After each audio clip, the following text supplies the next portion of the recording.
მოგესალმებით, ძვირფასო მაყურებლებო და არხის წევრებო და დღეს თქვენთან ერთად ვისაუბრებთ ძალიან მნიშვნელოვან თემაზე. ეს არის რუსეთის სტრატეგიული მარცხის საკითხი. კერძოდ, ჩემი ანალიტიკური მასალის მომზადების შედეგად შემიძლია დასკვნამდე მოვიდე და ამას დავადასტურებ ცხადია მასალით და ფაქტებით, რომ რუსეთი უახლოვდება სტრატეგიულ მარცხს რეალურად და საინტერესო არის რომ ეს მასალა რომ მოვამზადე უკვე გუშინ მაგის შემდეგ ვნახე ბლუმბერგის სტატია, სადაც საუბარია რომ რუსეთის მაღალჩინოსნებმა, კერძოდ ფინანსურ სფეროში მოუწოდეს პუტინს რომ და აცნობეს მას, რომ რუსეთი ვეღარ შეძლებს ამ სამხედრო ხარჯების ატანას, ანუ ამ ფინანსური წნეხის ატანას, რომელიც ახლა ამ მომენტში არის. ეს არის ძალიან საინტერესო, თუმცა ამაზე გაცილებით დეტალური ინფორმაციას მოგაწვდით ახლა და დავიწყოთ იმით, რომ პირველ რიგში უნდა ვთქვათ, რომ რუსეთის მიერ უკრაინის ტერიტორიების ოკუპაციის მაჩვენებელი და ეს ყველაფერი არის დათვლადი, მნიშვნელოვნად კლებულობს ბოლო წლების განმავლობაში. პრინციპში ბოლო 2 წლის განმავლობაში ძალიან აქტიურად იკლებს და შეგვიძლია ვთქვათ, რომ იანვართან შედარებით მაგალითად საერთოდ პირველი თვე იყო აგერ მაისი, როდესაც რუსეთს არანაირი წინსვლა არ ქონდა, პირიქით უკრაინას ქონდა მეტი ტერიტორიის კონტროლის ქვეშ აღების პროცესი, ანუ განთავისუფლების პროცესი. თუმცა მანამდე გეტყვით, რომ 2026 წლის დასაწყისში შეცვალა უკრაინამ გარკვეულწილად სტრატეგია, განაახლა ეს სტრატეგია და ფიქრობ ეს არის ძალიან საკვანძო, ეს არის ახალი ტიპის ხედვა, რომელიც კონკრეტულად გულისხმობს დათვლადი ომის კონცეფცია, ანუ როდესაც ყველაფერი ითვლება ამ ომში. და ეს ტექნოანალიტიკოსი აზემ აზხარის შემოთავაზებული კონცეფცია არის, რომლის ეფექტურობა უნდა იზომებოდეს შეიარაღებული კონფლიქტის დროს ერთ დარტყმაზე, ანუ ერთ X რაოდენობის ზიანზე დანახარჯით. ანუ არა პირობითად პოლიტიკური განცხადებით, არა პირობითად თვითონ დარტყმა როგორც ასეთი, არამედ რამდენი დახარჯე რესურსი ამ ერთ დარტყმაში. და ამ ფორმულის მიხედვით, ესე იგი, რაც უფრო ნაკლებს ხარჯავ თითო დარტყმაზე, რომელსაც გააჩნია იგივე კოეფიციენტი შედეგის, მით უფრო ეფექტური ხარ აი ამ ომში. და უნდა ვთქვათ, რომ რეალურად უკრაინამ ეს გარკვეულწილად მიაღწია ამას პირველ რიგში FPV დრონების მეშვეობით. FPV დრონების მეშვეობით ამ მომენტისთვის უკრაინას შეუძლია ერთი უკრაინელი დაახლოებით მას შეუძლია 400 რუსი ჯარისკაცი მოკლას. მხოლოდ $1000-მდე დანახარჯით, ესე იგი FPV დრონების მეშვეობით. რაც წარმოუდგენელი რიცხვები არის და რეალურად ეხლა მოვიდნენ იმ დასკვამდე უკრაინელები, რომ დრონების წარმოება ეკონომიკურად უფრო მომგებიანია. როდესაც დიდი მასშტაბი არის და ეხლა ვისაუბრებთ მასშტაბზე, 10 მილიონი დრონის წარმოება იგეგმება წელს უკრაინაში. 10 მილიონი. სხვადასხვა ტიპის, ამაზე ახლა ვისაუბრებთ, გამოდის რომ უფრო მომგებიანია ვიდრე ალტირელიის გამოყენება რუსი ჯარისკაცების მკვლელობის მიზნით. შესაბამისად, სრულიად შეცვალა ამან ბრძოლის და ომის სტილი, შინაარსი და მიდგომა.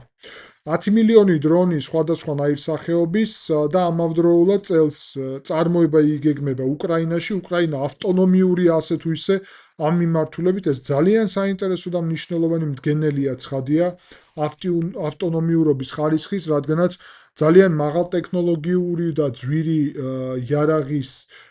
იარაღთან შედარებით, მაგალითად იქნება ეს თვითმფრინავები, ან იქნება გარკვეული ხაიმარსის ან სხვა სისტემები, სადაც უფრო არის ამერიკელების ან ევროპელების ნებართვაზე დამოკიდებული გარკვეული პროცესები, აქ პრაქტიკულად უკრაინა თან ავტონომიურად აწარმოებს ამ ყველაფერს და თან არანაირი ნებართვები დასავლეთისგან არ ჭირდება იმ იარაღის გამოყენებაზე. გარდა ამისა, უკრაინამ შექმნა უკვე წარმატებული სისტემა, რომლის მეშვეობითაც ძალიან აქტიურად ხდება, ასე ვთქვათ, განახლება ტექნოლოგიის, ანუ როგორც კი ადგენენ უკრაინელები, რომ გარკვეული იარაღი, ესე იგი, დრონი ნაკლებად ეფექტური გახდა, ამას ცვლიან.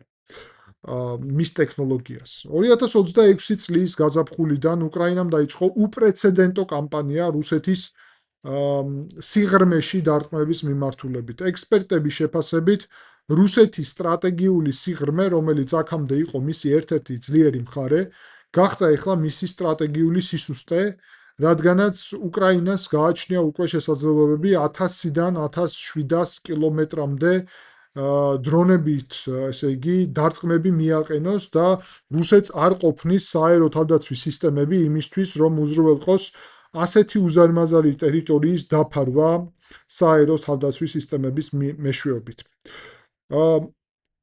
16-17 მაისს ძალიან სერიოზული დარტყმა იყო მოსკოვის ოლქზე, მოსკოვზე.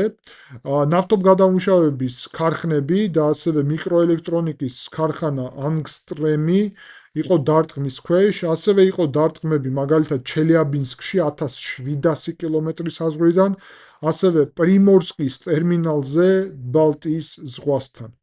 სისტემური თავდასხმები ხდება ნავთობგადამუშავების ქარხნებზე ტუაფსე, ორსკი, რязანი, იაროსლავლი და ასევე სხვა ქიმიური მაგალითად ქარხნების სვერდლოვის სახელობის ან ნევინომისის აზოტი და ასე შემდეგ.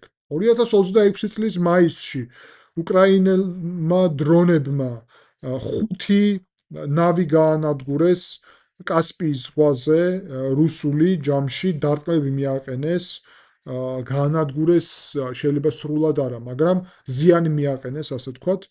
მათ შორის კორვეტები, კარაკურტი, რომლებსაც კალიბრის მატარებლები არიან, ეს არის მათი საკმაოდ სერიოზული ფრთოსანი რაკეტები, რუსული კალიბრი. დარტყმები ნავთობის ინფრასტრუქტურაზე, ნავთობისა და გაზის ინფრასტრუქტურაზე. უკრაინას აქვს მიზანმიმართული გათვლა, სწორედ ნავთობის და გაზის ინფრასტრუქტურის დაზიანების.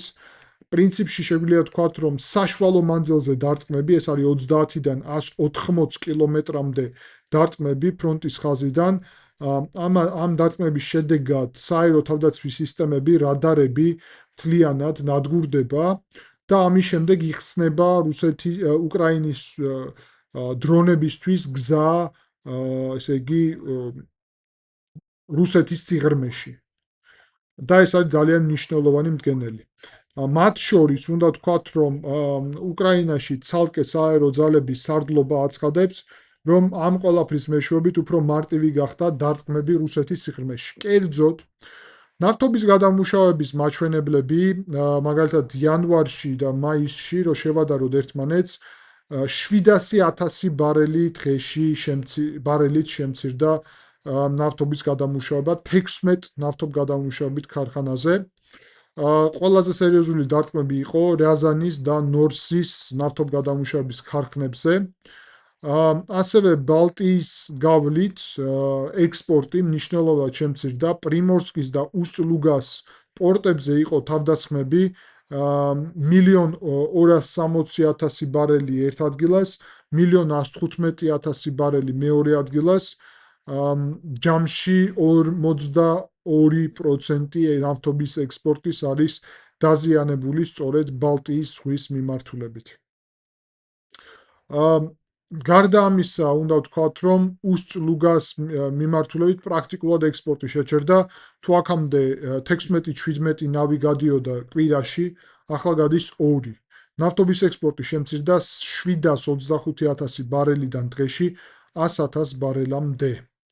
პირდაპირი ზიანი აი ამ პერიოდში 2 კვირაში დაახლოებით ზიანმა შეადგინა 2 მილიარდი ამერიკული დოლარი ჯამში ნავთობის ექსპორტის შემცირების ხარჯზე. ეს ყველაფერი, ეს ზიანი პირდაპირ მიდის, რა თქმა უნდა, რუსეთის ბიუჯეტში და რეალურად ნავთობის შემოსავალი არის ერთ-ერთი მთავარი შემოსავალი. სწორედ აქედან გამომდინარე, დარტყმებს აქვს უდიდესი რეალურად შედეგი და ზეგავლენა. დარტყმების შედეგად, რადგანაც რუსეთს არ გააჩნია საწყობები ამ ნავთობის ესე იგი საწყობში გადატანის მიზნით რუსეთი იძულებულია ესე იგი მოპოვების შეამციროს. ფაქტში შემთხვევაში გააჩეროს მოპოვება, რის შედეგადაც ძველი საბადოები, საიდანაც მოპოვება ხდება, მათი ასე ვთქვათ, დახურვა ხდება და აღდგენა შეუძლებელი იქნება მომავალში. გარდა ამისა, ჯამში უნდა ვთქვათ, რომ რუსეთის პორტების შესაძლებლობა, ესე იგი ექსპორტის ზოგადად 40%-ით დაეცა უკრაინის დარტყმების შედეგად.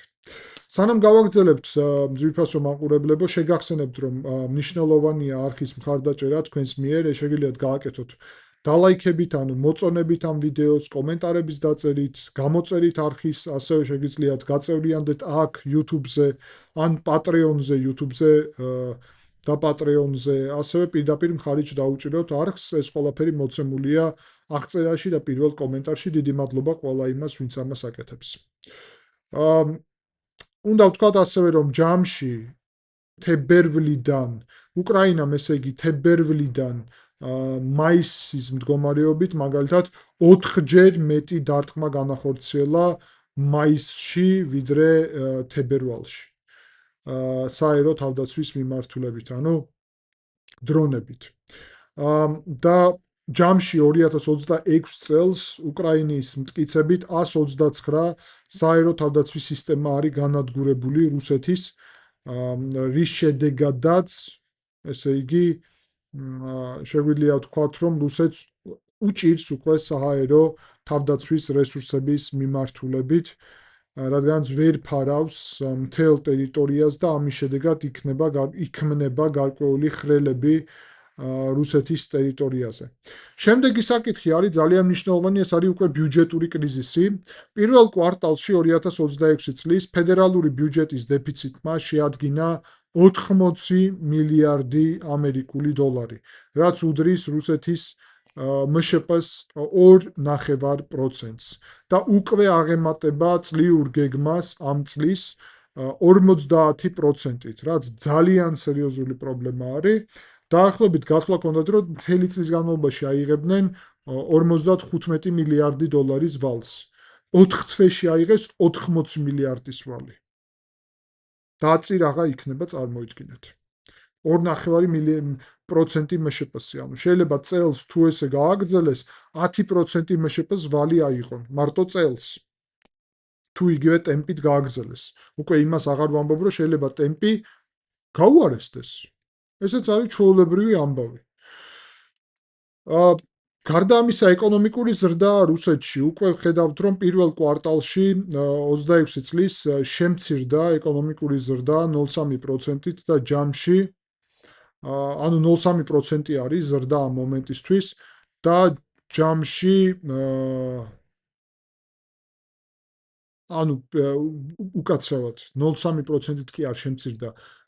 ეკონომიკა მშპ პირველ კვარტალში შემცირდა 0.3%-ით, ანუ ზრდა არ ქონიათ.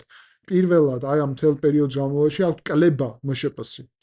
თუმცა რუსეთი პროგნოზი აქვს, რომ ოდნავ ზრდა ექნება 0.4% წლის განმავლობაში. ყველაზე დიდი პრობლემა არის კორპორაციების შემოსავალში, რომელიც ესე იგი იკლო 33%-ით. და ჯამში რეგიონალური ბიუჯეტებიც ასევე ელოდებიან 27%-ის დეფიციტს წლიურად. ნავთობის და გაზის შემოსავლების კლების ფონზე მნიშვნელოვნად არის შემცირებული ასევე ფედერალური ბიუჯეტი. პირველი, ესე იგი, თვეების განმავლობაში ნავთობის და გაზის შემოსავალი ჯამში შემცირდა 47%-ით. დარტყმების შედეგად და ესე იგი, მათ შორის სანქციების ფონზე პრინციპში შეგვიძლია ვთქვათ, რომ ხარჯები შეიძლება აღემატებოდეს ბიუჯეტს რამდენიმე ტრილიონი რუბლით ჯამში და აქედან გამომდინარე ხელისუფლება აპირებს 10%-ით რუსეთის ხარჯების შემცირებას, 10%-ით. ეს გულისხმობს განათლებას, ჯანდაცვას, გზებს და ასე შემდეგ. პრინციპში უნდა ვთქვათ, რომ 2000 ომის დაწყების დროს თუ 130 მილიარდი რეზერვები ჰქონდათ, 2025 წლის დასაწყისში 50 მილიარდი იყო ეს რეზერვები. ამ მომენტისთვის, როგორც ვიცით, მასის სარეზერვო ფონდი დაახლოებით 0-თან ახლოს უნდა იყოს რეალურად. ყველაფერი თითქმის დახარჯეს უკვე. სარეზერვო ფონდი. ამას ცალკე ემატება ის, რომ რა თქმა უნდა, ოქროს რეზერვებიც გააჩნიათ. ნიშნულოვანია ასევე, რომ საპროცენტო განაკვეთი არის საკმაოდ მაღალი, 14.9%, რის გამოც რეალურად შიდა ვალის აღება ხდება, მაგრამ ამ შიდა ვალს წესიერად ვერ ფარავენ და უკვე შეგვიძლია ვთქვათ, რომ სერიოზული პრობლემები აქვთ შიდა ბიუჯეტშიც და ესე იგი შიდა ეკონომიკურ მდგომარეობაშიც.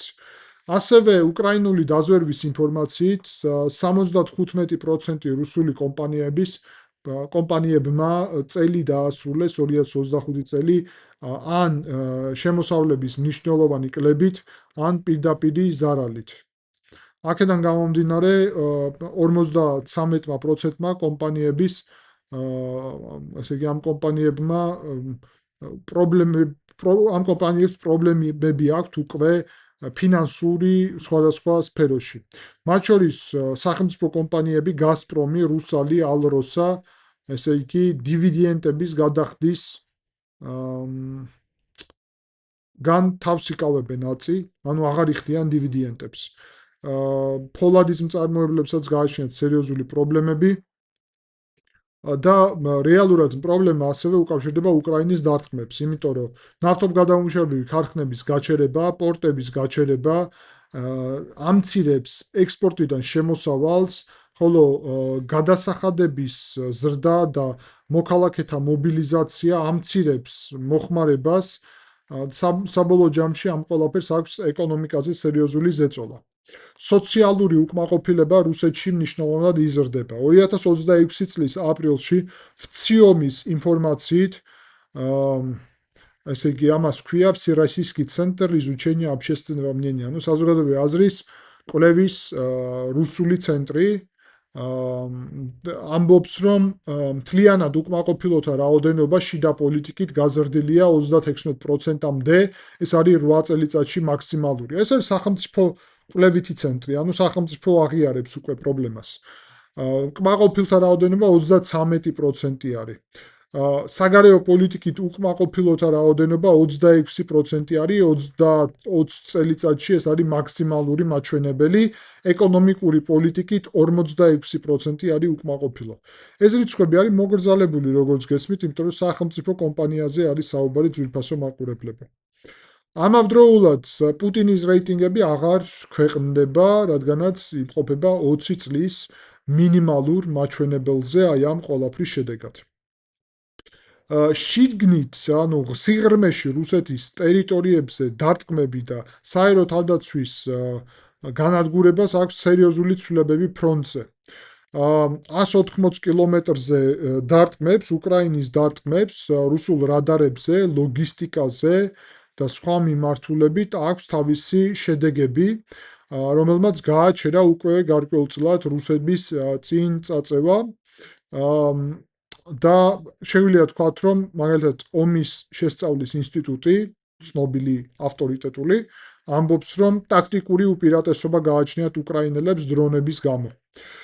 თუ მაგალითად იანვარში რუსებმა დაიკავეს 320 კვადრატული კილომეტრი უკრაინული მიწა, თებერვალში 123 კვადრატული კილომეტრი, მარტში 23 კვადრატული კილომეტრი, აპრილ-მაისში უკრაინამ დაიბრუნა 116 კვადრატული კილომეტრი მიწა. ანუ დინამიკა შეიცვალა.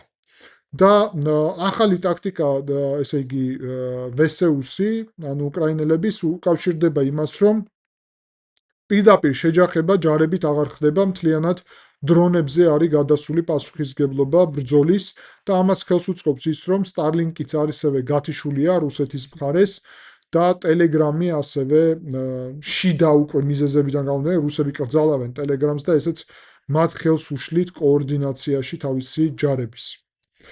ექსპერტები პრინციპში ამბობენ, რომ ომი გადავიდა უკვე ძალიან სერიოზული, ესე იგი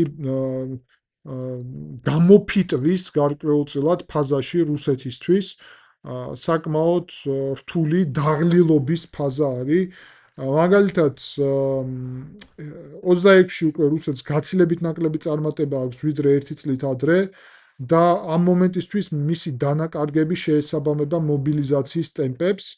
შესაბამისად, რუსეთი ვერ ქმნის რეზერვებს, იმიტომ რომ ყველა ვინც მოდის ფრონტზე დამატებული, პრაქტიკულად კვდება იქ. უკრაინის ჯარის შემადგენლობა არის სტაბილური ამ დროისთვის რეალურად.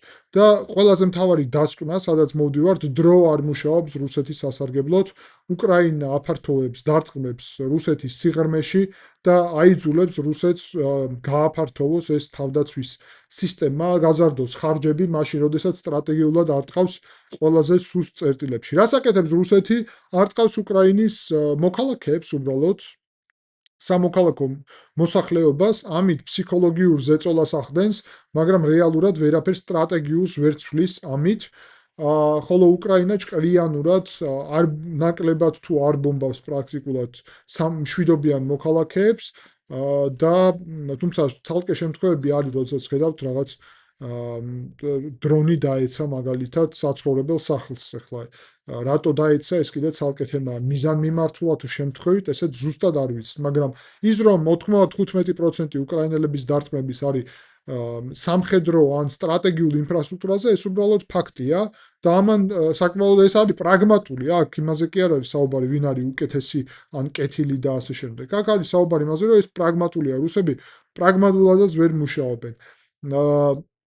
FPV დრონების წარმოებას თვითონ უკრაინაში აქვს უდიდესი შესაძლებლობები სხვა ტიპის დრონების წარმოებასაც და ამ ყველაფერმა პრაქტიკულად შეგვიძლია ვთქვათ, რომ 2026 წლის თვის მიგვიყვანა იქამდე, რომ ომის მდგომარეობა ტაქტიკური უპირატესობა გააჩნია უკრაინას.